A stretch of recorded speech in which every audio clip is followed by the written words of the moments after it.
போச்சுதடா பங்காளி.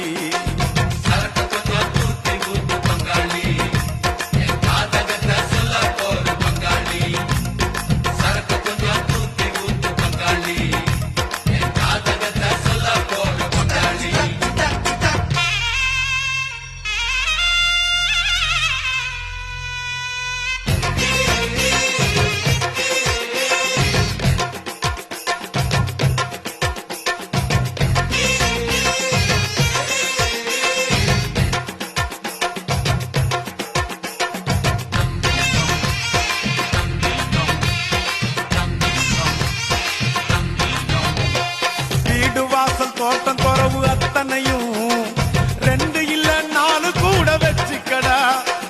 மனைவி என்ற ஒன்ன மட்டும் எப்பொழுதும்